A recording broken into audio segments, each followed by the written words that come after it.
കോഴിക്കോട് കോൺഗ്രസിൽ തർക്കം. DCC general secretary NV Babu രാജിവെച്ചു. വാർഡുമായി ബന്ധമില്ലാത്ത ആളെ KPC ജനറൽ സെക്രട്ടറി ഇടപെട്ട് സ്ഥാനാർത്ഥിയാക്കിയെന്നാണ് NV ബാബുവിന്റെ ആരോപണം. കഴിഞ്ഞ 4.5 വർഷമായി പാർട്ടിയിൽ യാതൊരു പ്രവർത്തനം നടത്താത്ത ഒരു മുൻ ബ്ലോക്ക് പ്രസിഡന്റിനെ, ആ വാർഡുമായിട്ട് യാതൊരു ബന്ധമില്ലാത്ത മുൻ ബ്ലോക്ക് പ്രസിഡന്റിനെ നൂലിൽ കെട്ടി സ്ഥാനാർത്ഥിയാക്കിയിരിക്കുകയാണ് വാർഡ് 65 എരഞ്ഞിപ്പാലത്ത്. സ്വാഭാവികമായി കോൺഗ്രസ് പ്രവർത്തകരുടെ വൈകാരികമായ പ്രതിഷേധം ആ വാർഡിൽ നിലനിൽക്കുന്നുണ്ട്. കോൺഗ്രസ് പോലുള്ള രാഷ്ട്രീയ പ്രസ്ഥാനത്ത് നിൽക്കുവാൻ സാധിക്കുമെന്ന് എനിക്ക് തോന്നുന്നില്ല. ഗ്രൂപ്പില്ല എന്നൊക്കെ കോൺഗ്രസ് പാർട്ടിയിൽ പറയുമ്പോഴും വ്യക്തിയാധിഷ്ഠിത ഗ്രൂപ്പ് ഇന്നും ആ പാർട്ടിയിൽ നിലനിൽക്കുന്നുണ്ട്.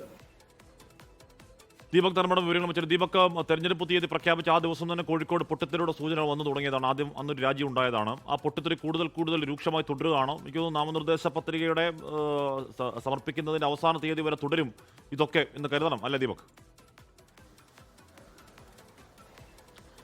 ഹാഷ്മി, അങ്ങനെ തന്നെ കരുതേണ്ടി വരും. കാരണം കോൺഗ്രസിൽ കൂടുതൽ പ്രശ്നങ്ങൾ ഉണ്ടാകുന്നു എന്നുള്ളതാണ്.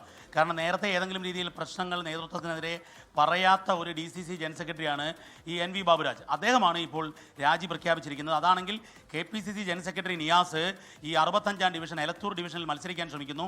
പക്ഷേ അവിടെ ഒന്നും പ്രാദേശികമായ പിന്തുണ ലഭിക്കുന്നില്ല. അദ്ദേഹം സുരക്ഷിതമായ മറ്റൊരു വാർഡിലേക്ക് മാറ്റുന്നു. പക്ഷേ ആ വാർഡിൽ പേര് വന്ന ഒരാളെയും സ്ഥാനാർത്ഥിയാക്കാൻ പറ്റില്ല എന്ന നിലപാടെടുത്തുകൊണ്ട് മറ്റൊരു ഡിവിഷനിൽ നിന്നും ഒരാളെ അവിടേക്ക് ഇറക്കുമതി ചെയ്തതിനെതിരെ ചോദ്യം ചെയ്തുകൊണ്ടാണ്, അതായത് KPCC നേതൃത്വം KPCCയുടെ തെരഞ്ഞെടുപ്പ് ചട്ടങ്ങൾ, അതായത് സ്ഥാനാർത്ഥി നിർണയത്തിനൊരു മാനദണ്ഡം ഉണ്ടാക്കിയിരുന്നു.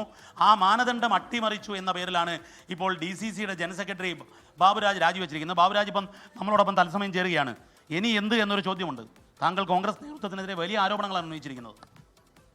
തീർച്ചയായും കോൺഗ്രസ് നേതൃത്വം ആദർശാധിഷ്ഠിത രാഷ്ട്രീയത്തിൽ നിന്ന് വ്യക്തിയാധിഷ്ഠിത രാഷ്ട്രീയത്തിലേക്ക് വഴിമാറുമ്പോൾ ആ പ്രസ്ഥാനത്തിൻ്റെ അകത്ത് എന്നെപ്പോലുള്ള ഒരു വ്യക്തിയാധിഷ്ഠത്തിൻ്റെ പിന്നിൽ പോകാത്ത എന്നെപ്പോലുള്ള ആളുകൾക്ക് പിടിച്ചു നിൽക്കാൻ സാധ്യമല്ല എന്നുള്ള തോന്നലാണ് എന്നെ രാജിക്ക് പ്രേരിപ്പിച്ചത്. ഈ ഒരു പ്രധാനപ്പെട്ട കാര്യം, ഈ PM നിയാസ് അവിടെ സ്ഥാനാർത്ഥിയാകാൻ വേണ്ടി വരുന്നു. പക്ഷേ അവിടെ പിന്തുണ കിട്ടുന്നില്ല. അദ്ദേഹം മറ്റൊരു സുരക്ഷിത വാർഡിലേക്ക് മാറി. പിന്നെ അവിടെ ആരും മത്സരിക്കേണ്ട എന്നുള്ളതാണ്. അതായത് പട്ടികയിൽ പേര് വന്ന് ആരും മത്സരിക്കേണ്ട എന്നാണ്. എന്താണ് അതിൻ്റെ ഒരു വ്യക്തത വരുത്താമോ? നമുക്ക് PM നിയാസ് മത്സരിക്കുകയാണെങ്കിൽ ഞാനടക്കം മാറിക്കൊടുക്കാമെന്ന് പറഞ്ഞാൽ അതിലൊന്നും യാതൊരു തർക്കവും ഇപ്പോഴും ഇല്ല. പക്ഷേ PM നിയാസ് അല്ലെങ്കിൽ പിന്നെ വേറെ ആരും വരാൻ പാടില്ല എന്നുള്ള അദ്ദേഹത്തിൻ്റെ ധാർഷ്ട്യമായ ആ തീരുമാനം, അതൊരു ജനാധിപത്യ രാഷ്ട്രീയ പാർട്ടി എന്ന നിലയിൽ അതിൻ്റെ ഒരു ഭാരവ എന്ന നിലയിൽ അംഗീകരിക്കാൻ കുറച്ച് പ്രയാസമുണ്ട്. താങ്കളുടെ ഇനി ഭാവി പരിപാടി എങ്ങനെയാണ്? അവിടെ മത്സരിക്കുമോ അതോ മറ്റേതെങ്കിലും പാർട്ടിയിലേക്ക് പോകുമോ? അതൊന്നും ഇപ്പോൾ ഞാൻ തീരുമാനം എടുത്തിട്ടില്ല. അത് കുറച്ച് എൻ്റെ സഹപ്രവർത്തകർ സംസാരിച്ചത്. ഈ രീതിയിലുള്ള പൊട്ടിത്തെറികൾ പല സ്ഥലങ്ങളിൽ തുടരുന്നുണ്ട്. ലോകത്തെവിടെയായാലും ഏത് സമയത്തും 24 വാർത്തകളും ഓഗ്മെന്റഡ് റിയാലിറ്റി പാക്കേജുകളും എക്സ്പ്ലെയിനറുകളും വിശദമായി കാണാൻ ഞങ്ങളുടെ YouTube ചാനൽ നിങ്ങൾക്ക് സബ്സ്ക്രൈബ് ചെയ്യാം.